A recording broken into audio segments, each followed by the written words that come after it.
Merci de votre fidélité à Télésud et bienvenue dans cette nouvelle édition de l'Entretien du jour. Mon invité d'aujourd'hui s'appelle M. Auguste Videgla et il est président de la Fédération africaine de l'enseignement professionnel et technologique, la FADEPT. Bonjour. Bonjour, monsieur.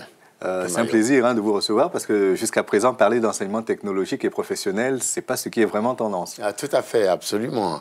Parce que maintenant que le parent pauvre de la de la politique d'une manière générale, c'est la formation professionnelle et technologique, qui en Afrique, jusqu'aux années 90, était pratiquement méconnue, que ce soit des populations, que ce soit des décideurs politiques. Généralement, on considérait qu'une formation professionnelle, c'est quand vous avez raté votre formation, votre scolarité, on vous met dans cette voie-là pour vous permettre d'avoir une seconde chance, en quelque sorte. Absolument. Absolument. C'était l'appréhension des parents qui pensaient que aller vers une formation professionnelle, c'était qu'on a raté les études, etc. Parce que la majeure partie, mettons, des parents comme des jeunes, avaient pour ambition d'être bureaucrate, d'être médecin, avocat, etc. et tout, ou d'occuper des postes de fonction politique, etc. Mais ce n'est pas ça le développement. La formation professionnelle, c'est la base du développement. Pourquoi? Parce que un technicien, pour devenir un technicien, un électricien, un plombier, un mécanicien, c'est tous ces petits métiers, c'est la formation professionnelle. Et ce sont eux qui font vivre nos sociétés. Et en réalité, cette assertion qui fait que les parents pensent que mon enfant qui est formé professionnellement, c'est parce qu'il a raté ses études, est totalement fausse en réalité. D'accord. Mais de façon générale, quand on parle des petits métiers, parce que c'est comme ça qu'on les qualifie, les métiers de formation professionnalisante. Quand on parle de ces métiers-là, on considère généralement que les jeunes ont leur chance de se former sur le tas. On a un oncle qui a été menuisier, on lui confie un enfant parce qu'il a de très mauvaises notes à l'école, et il fera sa formation, il trouvera sa voie, peut-être. Oui, évidemment, parce que les petits métiers dont on parle, mais ce sont des petits métiers qui font vivre les ménages, qui permettent aux jeunes de ne pas être au chômage, qui permettent à la société de résorber, mettons, le problème de sous-emploi par l'auto-emploi de ces jeunes. Donc, et ne considérons pas seulement la formation professionnelle limitative au niveau de ces petits métiers. La formation professionnelle va jusqu'au niveau ingénieur. Nous avons des électriciens qui deviennent des ingénieurs et électriciens. Eux, ils font de la conception. Les techniciens font de l'exécution, etc., etc. Mais quand vous l'expliquez comme ça reste encore à la fois très théorique, même si on parle de formation professionnelle et technologique, et très immatériel en quelque sorte. Mais quand vous créez une fédération comme la FADEPT, quelle mission vous vous fixez? C'est redorer le blason de ces métiers, c'est redonner goût aux enfants d'aller vers ces filières-là, ou alors c'est simplement dire on existe, il faut compter avec nous? Non, non. Le but de la création de cette fédération repose sur 3 axes essentiels. Vous savez, l'Afrique est confrontée à beaucoup de maux. Sous-développement, pauvreté chronique, mauvaise gouvernance, etc., etc. Or, si vous prenez les dragons d'Asie, comment ils ont réussi à sortir d'une pauvreté endémique vers une émergence économique, sociale et culturelle? C'est la formation professionnelle. Or, malheureusement, nos gouvernants, l'ensemble de nos gouvernants, n'ont pas encore compris l'importance que revêt la formation professionnelle dans le développement et dans la marche d'une société.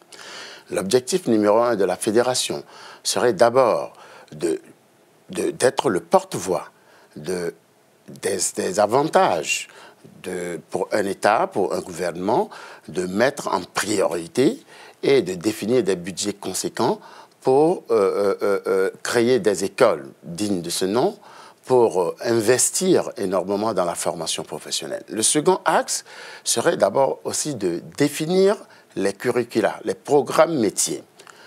Beaucoup de centres de formation s'ouvrent, mais ne répondent pas ou n'ont pas les orientations nécessaires qui cadrent avec les exigences de développement pays. Où est-ce qu'on a besoin de... D'où la nécessité d'une vraie collaboration d'une vraie synergie entre l'ensemble des acteurs du secteur, l'ensemble des gouvernants pour définir une orientation qui cadre réellement avec les besoins des ménages, les besoins des entreprises et les besoins de développement socio, économique et culturel de nos États. J'ai vu que vous travaillez avec un certain nombre d'ensembles sous-régionaux, aussi bien la CEDEAO que l'UEMOA, la SADC, l'Union africaine. L'Union du Maghreb, l'Union africaine. Pourquoi? Parce que c'est à travers ces grands regroupements que nous pourrons réellement ventiler l'information et vulgariser l'ensemble des programmes que nous allons concevoir. Et vous travaillez avec qui, très précisément? Au sein de votre fédération, on retrouve les établissements, je suppose, de formation professionnelle. Tout à fait. Et qui d'autre? Très bien. Notre fédération est constituée très simplement de 2 branches. Nous avons la branche des associations et la branche des établissements. Un établissement peut adhérer en tant qu'entité, mais nous privilégions les associations au niveau national. Donc nous avons des représentations dans chacune des pays sous forme d'association. Soit l'association existe déjà, et s'il n'y a pas d'association dans le secteur de la formation professionnelle, nous créons l'association, nous l'habilitons, elle intègre un peu, mettons, l'orientation des statuts et des programmes d'action et commence par travailler sur le terrain. La seconde orientation des membres, c'est les partenaires techniques. Toutes les organisations, qu'elles soient africaines ou internationales, qui œuvrent dans le secteur de la formation professionnelle, nous sommes, mettons, en contact avec ces organisations pour améliorer l'ensemble des actions à entreprendre dans le domaine pour parvenir aux objectifs du millénaire. Pour le fameux OMD, oui. Tout à fait. Si vous prenez la triennale de la DEA qui se tiendra à Ouagadougou du 12 au 17, les 3 thèmes principaux, c'est comment, mettons, mieux sensibiliser les ministres des États africains à appréhender la dimension formation professionnelle et emploi. Généralement, on dit que pour que ça marche, il faut qu'il y ait un vrai partenariat entre les besoins du marché de l'emploi et les capacités des centres de formation, qu'il s'agisse d'écoles, de lycées ou d'établissements d'enseignement supérieur. Tout à fait. Bon, en fait, cette adéquation sur le terrain est théorique parce que les centres de formation n'ont pas les moyens d'investir pour créer des véritables centres de formation de grands techniciens.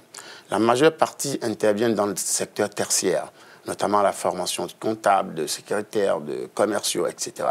Mais ce n'est pas ça le développement. J'allais justement vous demander, quels sont aujourd'hui les métiers chez vous qui semblent les plus porteurs en matière de formation? Les métiers les plus porteurs, ce sont les métiers industriels, les métiers de l'agriculture, les métiers de l'artisanat, les métiers de la haute technologie, l'Internet, l'électronique, etc. Vous savez, nous sommes à l'ère de la télécommunication. Il faut des grands ingénieurs en télécommunication. Mais en connaissant aussi l'enclave, enfin, on dit généralement que l'Afrique est très enclavée numériquement. Oui. Quand on a ce handicap-là, est-ce qu'on part avec les mêmes chances que son homologue européen ou asiatique qui a une connexion très haut débit Justement, tout à l'heure, au début de l'émission, je vous disais, les dragons d'Asie. Si on remet à 20 ans en arrière, la Chine n'était rien du tout. Dans les années 70, quand on prend la Corée du Sud, quand on prend Singapour ou Taïwan, etc. et tout, mais c'est grâce à la formation. Le seul exemple que je peux donner en Afrique qui peut nous édifier, si vous prenez le cas de la Tunisie ou même peut-être un peu du Maroc, vous voyez, ils ont énormément investi sur les ressources humaines, c'est-à-dire les centres de formation. Tous les centres de formation sont subventionnés à 50% par l'État. Résultat, les centres de formation investissent dans les hommes, c'est-à-dire forment les formateurs, forment les chefs d'établissement et aussi ont accès aux équipements de dernière technologie, ce qui permet aux apprenants à la sortie d'être des bons cadres, des bons ingénieurs. Mais de l'autre côté, si on accélère cette tendance-là, celle de dire il faut qu'on rattrape le cap de la formation professionnelle et technologique, est-ce que cela ne se fera pas au détriment des autres formations qui sont tout aussi intéressantes, scientifiques, littéraires Non, pas du tout. Les universités existent pour former les cadres littéraires, les cadres juristes, etc. Et tout. Les universités existent et ne désemplissent pas. D'ailleurs, si vous allez dans une faculté, c'est ce qui est d'ailleurs même dommage, dans presque toutes les facultés en Afrique, vous voyez 2000 étudiants... La faculté de droit, en l'occurrence, c'est souvent... 2000 étudiants, 3000 étudiants dans une seule amphithéâtre. Ils s'assoient à même le sol, à même les briques. Non, il faut créer des centres de formation dignes de ce nom pour former des cadres directement opérationnels. Ces amphithéâtres, ces universités produisent, excusez-moi, des chômeurs et des gens non productifs pour le développement de leur pays. Et vous pouvez les récupérer dans le circuit Mais justement, nous sommes en train de réfléchir, par exemple, sur un programme transversal où, aujourd'hui, d'ailleurs même, le problème est résolu avec le système LMD. Oui. Sa mise en œuvre sur le terrain est encore assez lente, mais une fois que le LMD se généralisera dans l'ensemble des universités africaines, nous aurons résolu la moitié du problème de la formation professionnelle. Parce qu'il ne s'agira plus d'aller prendre des connaissances livresques, mais d'aller se former à l'université. Parce que tout le système LMD est basé sur la compétence et non sur la connaissance livresque. Licence, master, doctorat. D'accord. Ouais. Donc, votre association, elle est assez jeune, hein, la fédération. Elle est très jeune, la fédération, et son ambition, j'avais cité tantôt le second axe. Le troisième axe sera de mettre en place un programme très ambitieux, celui de former les formateurs. Parce que nous disposons en Afrique actuellement de près de 5 à 6 000 centres et écoles de formation professionnelle, mais et environ 50 à 60 000 formateurs. Mais sur ces 50 à 60 000 formateurs, à peine 5% ont une formation de pédagogie, ont une formation de formateur.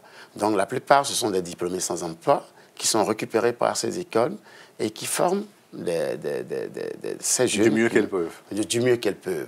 Donc, il faut forcément mettre en place un programme de formation des formateurs, un programme de formation des chefs d'établissement, un autre axe assez important de notre programme, parce que beaucoup de promoteurs créent les établissements, mais n'ont pas l'ensemble de la science de gestion d'un établissement pour parvenir aux résultats escomptés. Il nous reste 30 secondes, mais il y a un aspect qui me brûle les lèvres et je voudrais vous le demander. Depuis les années 70, vous avez dû suivre, comme tous les autres, cette incantation. Il faut un transfert des technologies des pays industrialisés vers les pays les plus pauvres, notamment les pays africains. Absolument. Et ce transfert tarde à arriver. Même si vous atteignez vos objectifs et que le transfert de technologie ne se faisait pas, est-ce que vous ne seriez pas handicapé dans les efforts que vous avez fournis? Non, ce transfert de technologie, justement, va se réaliser à travers des organisations telles que la FADEC. Pour quelle raison? Parce que nous ne travaillons pas en vase clos au niveau de l'Afrique. La présence de notre conseil exécutif à Paris témoigne de la chose.